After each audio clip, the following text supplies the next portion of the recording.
जोगिंद्रनगर में बन रही महत्वपूर्ण उहल 3 विद्युत परियोजना पूरी तरह से सवालों के घेरे से घिर चुकी है।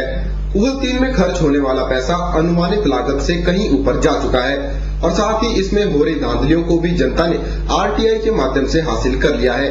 इस संबंध में अधिक जानकारी जोगिंद्रनगर के वकील रंजीत चौहान और आरटीआई अध्यक्ष लवन ठाकुर ने मुहैया कराई। मंडी जिला के जोगिंद्रनगर में ब्यास वैली कॉर्पोरेशन की 100 मेगावाट की उहल 3 जल विद्युत परियोजना पर सवाल उठने लग गए हैं। गौरतलब है कि इस परियोजना का निर्माण कार्य वर्ष 2000 में शुरू हुआ था और इस पर 431 करोड़ रुपए के बजट का प्रावधान किया गया था। हैरत की बात यह है कि इस परियोजना को बनाने का लक्ष्य वर्ष 2008 निर्धारित किया गया था, लेकिन वर्ष 2009 तक भी इस परियोजना को बनाकर जनता को समर्पित नहीं किया गया है। हालांकि इस परियोजना पर अभी तक लगभग 800 करोड़ रुपए खर्च किए जा चुके हैं। आरटीआई के माध्यम से जानकारी हासिल कर पत्रकारों से बात करते हुए जोगिंद्रनगर के वकील रंजीत सिंह चौहान ने वर्तमान में उहल 3 में हो रहे निर्माण कार्यों पर सवालिया निशान लगाए हैं। रंजीत सिंह चौहान का कहना है कि आज उहल 3 परियोजना का कार्य जल्दी में निपटाने के चक्कर में घटिया स्तर का सामान इस्तेमाल किया जा रहा है। जोगिंद्रनगर में 100 मेगावाट की उहल तृतीय चरण विद्युत परियोजना निर्माणाधीन है, जिसका निर्माण कार्य HPSCV और Beas valley power corporation limited करवा रहे हैं। ये परियोजना 2000 में शुरू हुई थी और इसकी अनुमानित लागत जो थी वो 331 करोड़ रुपए थी और इस परियोजना को 2005 में पूरा करना था, लेकिन परियोजना में 350 करोड़ रुपए जो खर्च हो चुके हैं और परियोजना अभी तक भी अपना आधी भी परियोजना जो पूरी नहीं हो पाई है। और जो परियोजना में जो निर्माण कार्य हो रहे हैं उसमें घटिया स्तर की निर्माण सामग्री लग रही है, ब्यास नदी की सिल्ट लगाई जा रही है और जहां कंक्रीट होनी है तो कंक्रीट में भी जो है तो बड़े बड़े बोल्डर जो है तो उसमें डाले जा रहे हैं और ये निर्माण कार्य जो है तो जो सीमेंट और सरिया और जो स्टील वगैरह है वो भी घटिया स्तर का जो है यहाँ प्रयोग किया जा रहा है। वहीं इस मौके पर आरटीआई अध्यक्ष लवन ठाकुर ने इस मामले में हो रही धांधलियों के मामले को प्रदेश सरकार के समक्ष उठाने और इसकी सीबीआई से जांच कराने की बात कही है। उन्होंने कहा कि यदि इस मामले पर कोई कार्यवाही नहीं की गई तो इस संबंध में न्यायालय का दरवाजा खटखटाया जाएगा। एडवोकेट चौहान है, रंजीत चौहान, जो उन्होंने वहाँ से सूचना इकट्ठे की और यहाँ हमारे पास आरटीआई ब्यूरो में लाए और हम इस मसले को बड़े जोर शोर से सरकार से उठाएंगे और हम कोशिश करेंगे कि इस पूरे के पूरे इस प्रकरण की जो है सीबीआई की जांच हो, ताकि इसके अंदर जो भी संलिप्त लोग हैं, जो कि इसके अंदर जो गैर कानूनी काम कर रहे हैं, जो कि इसके जो लोगों के साथ जो ब्रीच ऑफ ट्रस्ट हो रहा है, जो वहाँ पर लोगों को सुविधाएं देनी थी, जो वहाँ का पर्यावरण का संतुलन को रखते हुए विकास करना था, जो लोगों के जान माल की हिफाजत करनी थी, वो नहीं हो रहा है। तो इस मसले को लेकर जो है हम इस तरह की एजेंसी से इसके ऊपर छानबीन करने की कोशिश करेंगे और हो सकता है कि अगर हमें रिलीफ कहीं ना मिले तो हम कोर्ट का दरवाजा भी खटखटाएंगे। रंजीत सिंह चौहान का मानना है कि आज उहल 3 के निर्माण में हो रहे टेंडरों में भी भारी धांधलियां हो रही है। चौहान ने बताया कि टेंडरों में केवल मात्र उन्हें ही बुलाया जा रहा है जिन्हें टेंडर दिए जा रहे हैं। गौरतलब है कि अब इस परियोजना को वर्ष 2010 में पूरा करने का लक्ष्य निर्धारित किया गया है, लेकिन इस पर अभी और लागत खर्च होगी। ब्यूरो रिपोर्ट के चैनल मंडी।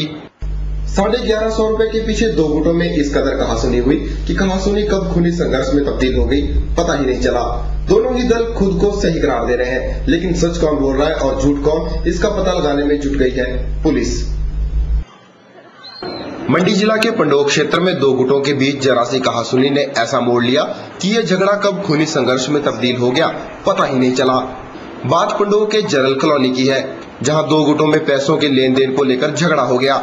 बताया जा रहा है कि केवल कृष्ण को जसवीर से दूध के 1150 रुपए लेने को थे, लेकिन जसवीर उसे पैसे नहीं दे रहा था। जब केवल कृष्ण ने जसवीर से अपने पैसे मांगे तो इसी बात पर दोनों में झगड़ा हो गया।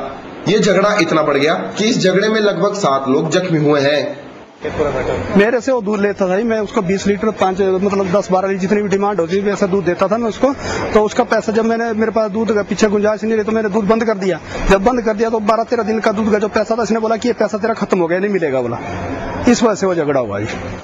वहीं जसवीर का कहना है कि उसने केवल कृष्ण द्वारा पैसे मांगने पर किसी से उधार लेकर केवल कृष्ण को पैसे दे दिए थे, लेकिन केवल कृष्ण जबरन उससे अगली सुबह झगड़ा करने आ गया।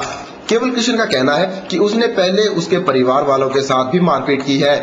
झगड़े की वजह कुछ नहीं जी, झगड़े को उन्होंने यही बताया रात को भी हमने पैसे लेने, मैं हमने पैसे देने हैं अभी, उसमें क्या है। तो वो मैंने दुकानदार से लिए जी, उसी वक्त दे दिए उसको रात को ही। और आपके परिवार वालों को भी देखा?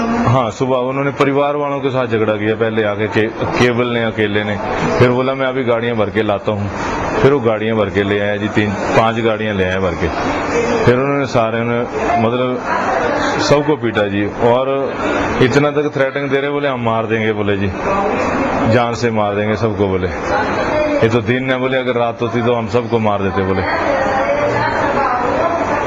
ऐसी उन्होंने गुंडागर्दी मचाई है जी। वहीं पुलिस ने मामला दर्ज कर कार्यवाही शुरू कर दी है और गंभीर रूप से घायल हुए लोगों को जोनल हॉस्पिटल में भर्ती करा दिया गया है। तो इसका असली नाम जो है जसवीर है, संदीप, इसकी दिशा की पत्नी कांता, बेटी निशा और रेणु के साथ जो है दुकान में जाकर के जो है डंडों, रॉड और स्प्रे तपड़ी से मारपीट की, जिस पर जो है उनके जो जसवीर, संदीप वगैरह जो है उनकी मिसेज के खिलाफ जो है मुकदमा दर्ज हो गया है 341, 323, 506 का। जबकि जो इन जसवीर, संदीप और इनके निशा और इनके साथ जो दुकान में आकर के जो है केवल कृष्ण के जो है भाई 6-7 आदमी जो वहाँ जाकर के मारपीट की, उनके खिलाफ जो है 452, 323, 147, 148, 149 का केस दर्ज रजिस्टर हुआ है। तफ्तीश जारी है, जैसे भी ज्ञानात्मक वाहन के अनुसार पाए जाएंगे तो कार्रवाई अमल में लाई जा रही है। पंडोह में 2 गुटों के बीच हुई इस जबरदस्त खूनी संघर्ष ने समस्त इलाका वासियों को हिलाकर रख दिया है। बहरहाल पुलिस ने मामला दर्ज कर लिया है और तफ्तीश जारी है। ब्यूरो रिपोर्ट, के चैनल, मंडी। अखिल भारतीय विद्यार्थी परिषद ने अपने 60 वर्ष पूरे कर लिए हैं। 60 वर्षों का लंबा सफर पूरे करने पर विद्यार्थी परिषद के सदस्यों में खासा उत्साह देखने को मिला। इस मौके पर विद्यार्थी परिषद ने बिलासपुर शहर में एक मशाल जुलूस का आयोजन भी किया। बीती शाम बिलासपुर में अखिल भारतीय विद्यार्थी परिषद ने संगठन के 60 वर्ष पूरे होने के उपलक्ष्य पर शहर भर में मशाल जुलूस का आयोजन किया। बिलासपुर शहर के गुरुद्वारा चौक से शुरू हुआ यह मशाल जुलूस शहर की परिक्रमा करते हुए चंपा पार्क में जाकर संपन्न हुआ। शहर में निकाले गए इस जुलूस में अखिल भारतीय विद्यार्थी परिषद के समस्त सदस्यों ने भाग लिया।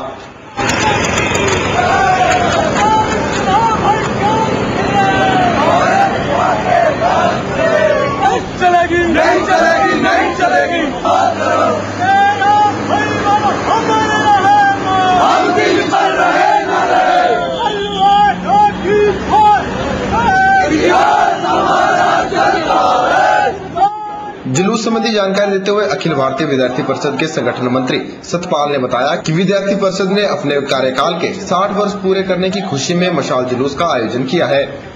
अखिल भारतीय विद्यार्थी परिषद के 60 वर्ष पूरे होने के उपलक्ष्य में आज अखिल भारतीय विद्यार्थी परिषद के पूरे जिला के कार्यकर्ताओं ने, जिसमें कि घुमारवी, झंडोता, जुखाड़ा और बिलासपुर के कार्यकर्ताओं ने मिलकर ये प्रकाशोत्सव का कार्यक्रम रखा है। ये कार्यक्रम इसलिए रखा गया है क्योंकि आज विद्यार्थी परिषद के 60 वर्ष पूरे हुए हैं और विद्यार्थी परिषद ये संकल्प लेती है कि जिस प्रकार से 60 वर्षों की यात्रा विद्यार्थी परिषद ने अब तक पूरी की है, इसी तरीके से विद्यार्थी परिषद दिन दुगनी रात चौगुनी उन्नति करे। संगठन के 60 वर्ष पूरे होने पर अखिल भारतीय विद्यार्थी परिषद के कार्यकर्ताओं में खासा उत्साह देखने को मिला। अनुज खजूरिया, के चैनल, बिलासपुर। बिलासपुर जिला में नई मार्केट कमेटी का गठन कर दिया गया है। अब की बार सर्वसम्मति से दौलत राम ठाकुर को चेयरमैन पद का पदभार सौंपा गया है। बीते रोज मार्केट कमेटी के चुनाव बिलासपुर एसडीएम विनय शर्मा की अध्यक्षता में संपन्न हुए। इस मौके पर भाजपा विधायक रणधीर शर्मा भी मौजूद थे। बीते रोज बिलासपुर में जिला कृषि मार्केटिंग कमेटी की एक बैठक का आयोजन किया गया। बैठक में बिलासपुर जिला मार्केटिंग कमेटी के समस्त सदस्यों ने अपनी उपस्थिति दर्ज कराई। बैठक की अध्यक्षता बिलासपुर एसडीएम विनय शर्मा ने की। बैठक का मुख्य उद्देश्य बिलासपुर जिला की नई मार्केटिंग कमेटी का गठन करना था। बैठक के दौरान ही बिलासपुर जिला की नई कृषि मार्केटिंग कमेटी का गठन किया गया, जिसमें दौलत राम ठाकुर को सर्वसम्मति से चेयरमैन पद के लिए चुना गया। इस मौके पर नवनियुक्त चेयरमैन दौलत राम ठाकुर ने अपनी ताजपोशी के लिए समिति के सभी सदस्यों का आभार व्यक्त किया।